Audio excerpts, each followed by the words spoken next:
So we think we know actually a lot about early supplier involvement in the literature, and it's also actually a widely practiced tactic to achieve innovation outcomes in business. So we see it practiced everywhere. It's really quite popular to involve suppliers in developing new products or new components. And the literature is also filled with examples of involving suppliers and how that benefits the buying firm by achieving faster projects or lower cost in that project.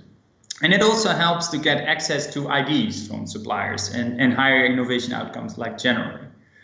And all of that literature kind of started with a set of studies from the automotive industry, in particular in Japan, which showed that close collaboration during the development process of a new kind of next generation vehicle would benefit the buying firm. So you don't rely only on your own knowledge or your own expertise, but you actually integrate some of the knowledge that your suppliers already have into the design and development of a new vehicle in the automotive industry.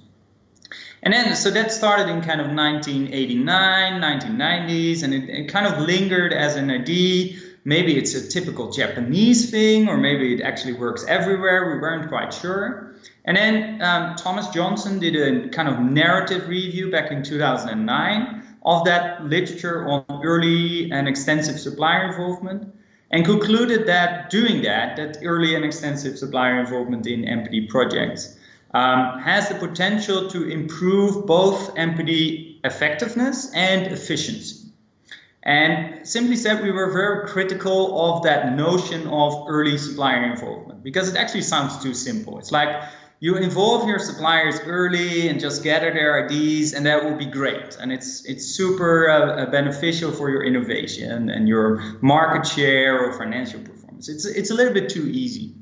So then we dived also a little bit into the literature and wanted to conduct a systematic literature review of what is the field looking like? What are some of the effects that we find? And so we find a lot of fragmentation. So studies show very positive effects. There's a lot of studies that show that, but there are also studies that have a more critical stance. So they have negative or non-significant effects. So we weren't really quite sure what's going on. And then, so this is was part of my PhD project. So we decided as a kind of first chapter to conduct a meta-analysis to systematically analyze what's really going on in this area, and can we bring some conceptual as well as empirical clarity to this phenomenon of early supplier involvement. So this has been a long process of gathering and then including and excluding studies, but in the end we were able to find 51 empirical studies that report some effect size, mostly correlation coefficients, for some form of this notion of supplier involvement and NPD performance. So actually 51 studies may not sound like a lot. There's definitely meta-analysis out there that have a lot more studies, but still these studies in our set represent more than 11,000 observations. So it's a rich and big data set, I would say. And for most of these studies, we also have more than one effect size. So for instance, if they report multiple performance outcomes, so not just the cost of the NPD project, but also how the lead time or the time to market of the development of a new product. And so the main research questions that we want to answer with this research is, what is the average effect of supplier involvement on new product development efficiency and effectiveness? And can we explore some of the factors that influence the size of that effect, including some methodological aspects of the research that's conducted, as well as things like culture or industry that might change how effective it is to actually involve suppliers in new product development. So the main analysis goal is to compute this average effect size, taking different sample sizes into account. So we give a little bit more weight to studies that have more observations than to studies with just a few observations, because of course the former studies are more precise. They have to carry more weight. And so we wanted to do some of these additional analyses, not just the average effect, but also understanding why these different studies report different effects. So then we coded all the data points in different ways. First, referring to different dimensions of supplier involvement, and I'll explain in a bit what that means. And second, to different NPD performance outcomes as well. So this efficiency versus effectiveness notion. And then we also coded that data for various methodological characteristics, such as the country where the research was conducted, or the year in which it was published, or the culture that is associated with that country.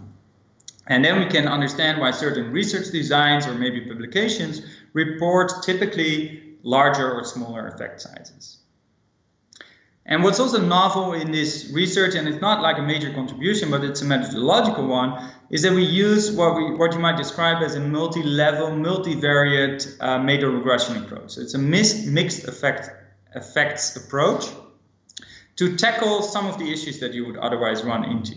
So first, we need this multi-level approach to take the dependency between multiple effect sizes from the same study into account. That's typically an issue you encounter in meta-analysis. So what previous studies have done is take the average of multiple effect sizes and aggregate that to one estimate, and then you also take the dependency away, but you would actually be throwing a lot of data away if you would do that. So we use a multi-level mixed effect approach there. And then we also need this multivariate approach to kind of simultaneously explore the influence of multiple moderators in one model. So other studies have done some kind of subgroup analysis on this topic. But if we do a multivariate regression, we can actually examine, for example, whether the effect of supplier involvement is stronger in cultures that are more collectivistic than individualistic. That feeds back into that notion of, is the Japanese way a typical Japanese way, or would it actually be beneficial for all kinds of firms to engage in this type of behavior?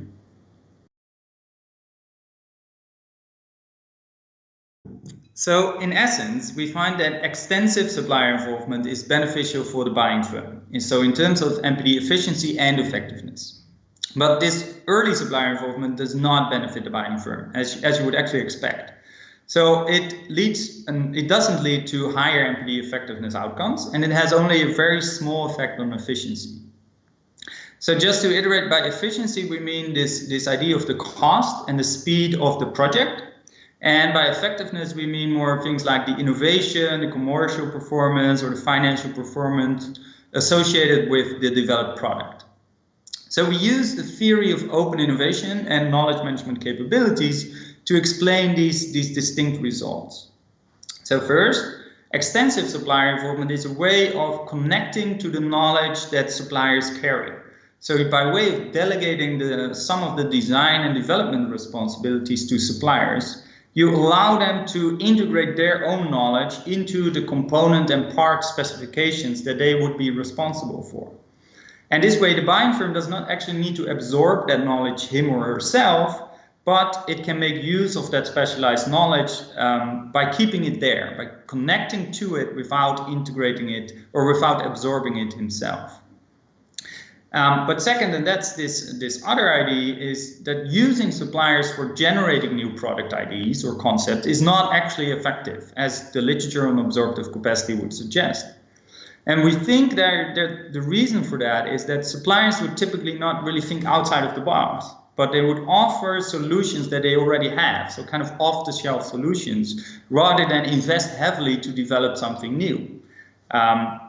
So they are also not really able to understand sometimes what the buyer is trying to achieve with a certain final end product. For instance, this idea of a car. If you integrate a car or a tire manufacturer, a supplier, into the development process, then you as the buyer still need to understand what you want to sell. And that's the car, it's not just the tires. So generating these good ideas with suppliers is generally hard.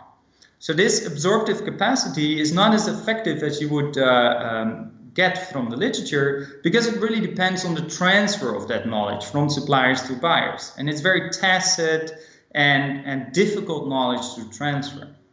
But this connective capacity that we relate to the extent of supplier involvement allows the efficient integration of supplier knowledge into these component and part specifications. So you can actually build that specialized knowledge into the design and development specifications of the parts of a certain product.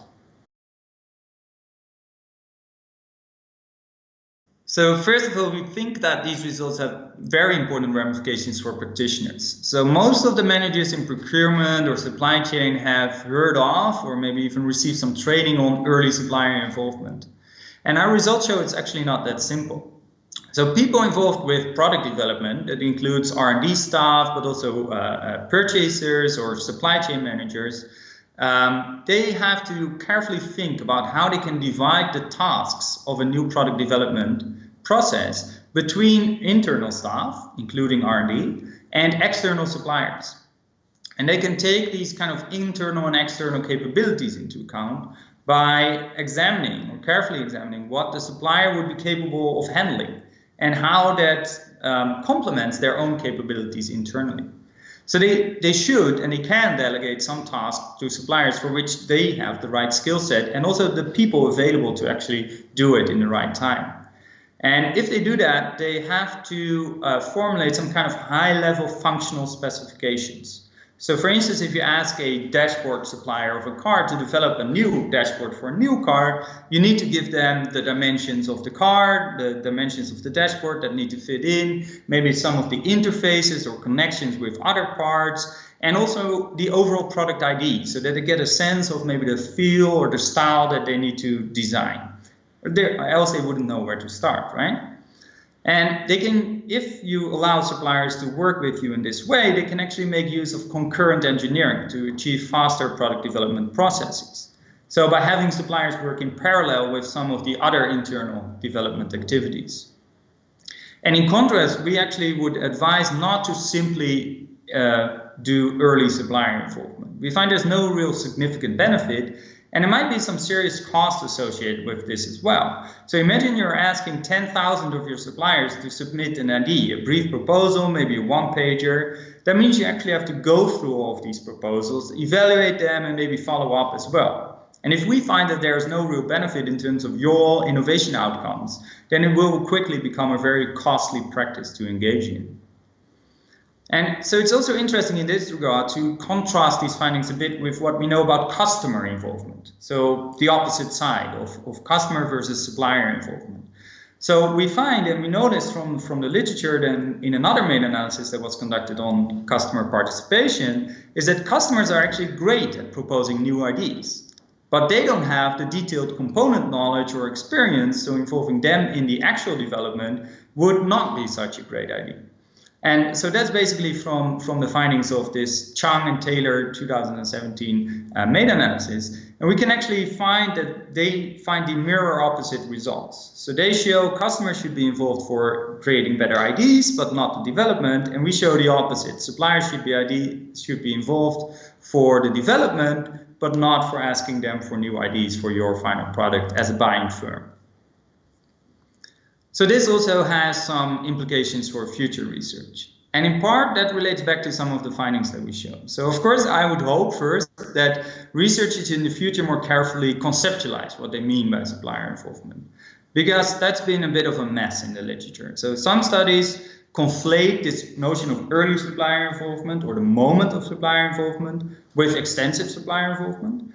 But there's no real one-to-one relationship between the two. So you can have early involvement without extensive involvement or vice versa. And our results also show that there is some kind of correlation between these two in the studies that we include, but they are not the same, and they also should not be used as one kind of latent variable of supplier involvement.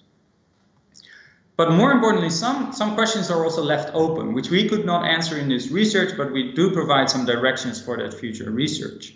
So which suppliers should you select for these kind of collaborations? Or what is the role of communication and individual skills of the staff members? And what about other types of industries? Because most of this research is from OEMs that assemble products into an overall final product. But we don't know a lot about process industries or even services as well. But I think one of the most important questions left open is, what is the effect of supplier involvement for different types of innovation or in different levels of technical complexity of the product? And we could not examine it in our study because of the limited number of studies that actually report data on this. But it's an interesting proposition because some studies show that supplier involvement is not actually as effective for achieving radical innovation versus incremental innovation. And given some of the things I've said before, I can see where that's coming from. But other studies argue actually that you need more external knowledge from suppliers, and more so if the project is more complex and difficult. And that also makes sense, because if you truly do something new, then you don't have these internal capabilities anymore to do this. So for example, in the case of building the first electric car, if you don't have the capabilities for electric engines and batteries, then you need to integrate the suppliers actually more. And that would be an example of the kind of contrast or paradox that we have in this idea of radical versus incremental innovation.